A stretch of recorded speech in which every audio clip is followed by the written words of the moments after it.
Hi, welcome to the second part of this module. In this module, we will learn about futures.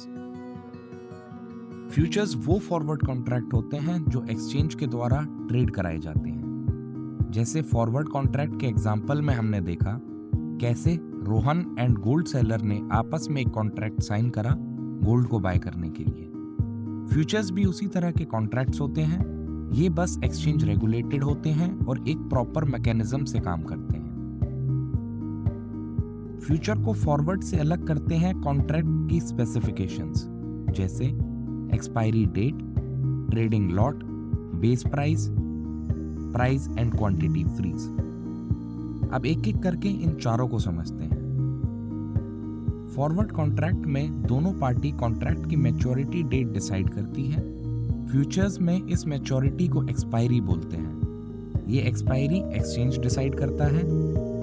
As on December 2023 Indian market में NSC index and stocks दोनों की expiry last Thursday of the month को organise करता है। अगर last Thursday market holiday होता है तो एक्सपायरी एक दिन पहले रखी जाती है। एक्सचेंज हर फ्यूचर कॉन्ट्रैक्ट को एक फिक्स क्वांटिटी में ही ट्रेड रन कराता है। जैसे निफ्टी 50 का ट्रेडिंग लॉट है 50 क्वांटिटी का। अगर आप निफ्टी का एक फ्यूचर बाय करना चाहते हैं तो आपको मिनिमम 50 क्वांटिटी बाय करनी होगी। ये 50 क्वांटिटी कहलाएगी एक लॉट। अब आपको अगर 50 से ज्यादा बाय करना है तो आपको 100 बाय कर सकते हैं, 70 या 80 नहीं। बेस प्राइस कैलकुलेट होता है अंडरलाइंग असेट के थियोरेटिकल फ्यूचर प्राइस में एक्सपायरी डेट तक का इंटरेस्ट रेट ऐड करके। प्राइस स्टेप्स को बोला जाता है टिक साइज। जैसे एनएससी ने सभी फ्यूचर्स का टिक साइज मिनिमम 5 पैसे रख रखा है। मतलब 70 रुपए का कोई फ्यूचर बढ़कर 70 रुपए 21 पैसे नहीं हो सकता। वो 70 रुपए 20 पैसे होगा या फिर 70 रुपए 25 पैसे। फ्यूचर्स का price buyers and sellers freely determine करते हैं। कोई इंडिविजुअल या ग्रुप ऑफ बायर्स या सेलर प्राइस मूवमेंट पर कंट्रोल ना रख सके, इसलिए एक्सचेंज एक बारी में एक लिमिटेड क्वांटिटी का ही ऑर्डर प्लेस करने की पावर देता है। इसी के साथ कोई भी बायर या सेलर एक रेंज के अंडर ही बाय या सेल का ऑर्डर प्लेस कर सकता है।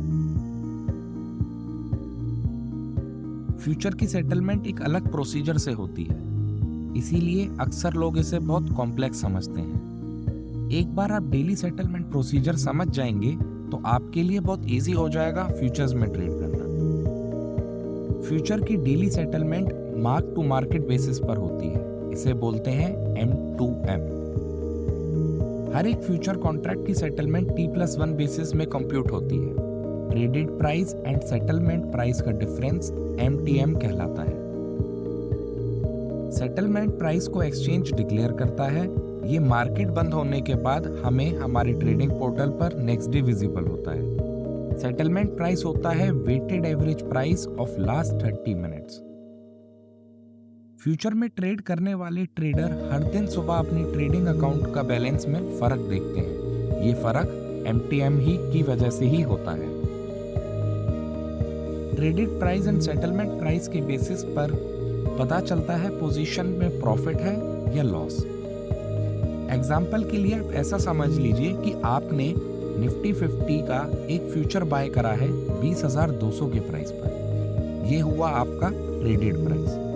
दिन के एंड में सेटलमेंट प्राइस होता है 20,100, तो आपकी पोजीशन लॉस में है। ये आपका पोजीशनल लॉस है, नेट लॉस नहीं। पोजीशनल लॉस इसलिए क्योंकि अभी इस ट्रेड को आपने ओपन छोड़ रखा है। अगर आप इसको सेल कर देते तो ये आपका नेट लॉस होता।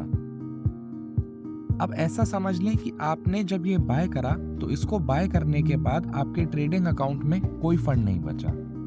इस ट्रेड में M2M लॉस आता है 5,000 रुपए का। अब next day your trading member will ask you to add 5,000 rupees in your trading account to keep your position open. अगर आप फंड ऐड नहीं करते हैं तो आपका ब्रोकर आपकी पोजीशन को स्क्वायर ऑफ कर देता है। ऐसा इसलिए होता है क्योंकि नेक्स्ट डे 10:30 बजे तक का टाइम दिया जाता है क्लियरिंग कॉर्पोरेशन द्वारा एक ट्रेडिंग मेंबर को M2M की पेमेंट करने के लिए। अब समझते हैं कि फ्यूचर में ट्रेड करने के लिए कितने फंड्स की रिक्वायरमेंट होती है।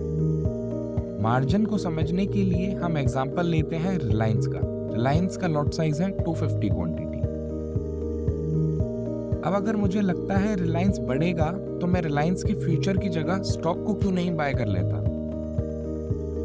याद करिए, रोहन ने जब कॉन्ट्रैक्ट साइन करा था तो सेलर ने कुछ एडवांस डिपॉजिट कराया था। ये एडवांस सेलर और बायर दोनों ने म्यूचुअली डिसाइड करा था। फ्यूचर एक्सचेंज रन करता है तो यहाँ का एडवांस एक्सचेंज ही डिसाइड करता है। एक्सचेंज फ्यूचर में ट्रेड करते समय दो तरह के मार्जिन डिमांड करता है। पहला होता है इनिशियल मार्जिन। इनिशियल मार्जिन 2 दिन की ओपन पोजीशंस के रिस्क को कैलकुलेट करके निकाला जाता है। दूसरा होता है एक्सपोजर मार्जिन। एक्सपोजर मार्जिन भी ओपन पोजीशंस की ही वैल्यू से डिराइव होकर निकलता है। इंडेक्स फ्यूचर पर 2% ऑफ कॉन्ट्रैक्ट वैल्यू लगता है एक्सपोजर मार्जिन और स्टॉक्स पर लगता है 3.5%। कॉन्ट्रैक्ट वैल्यू होता है lot size multiply by price. आगे के मॉड्यूल में आप डिटेल में विद स्नैपशॉट्स समझेंगे कि ये सब प्रैक्टिकली कैसे वर्क करता है। Further ahead we will also teach you how in many ways you can use the future contracts to prevent your loss in long term and in medium term investment.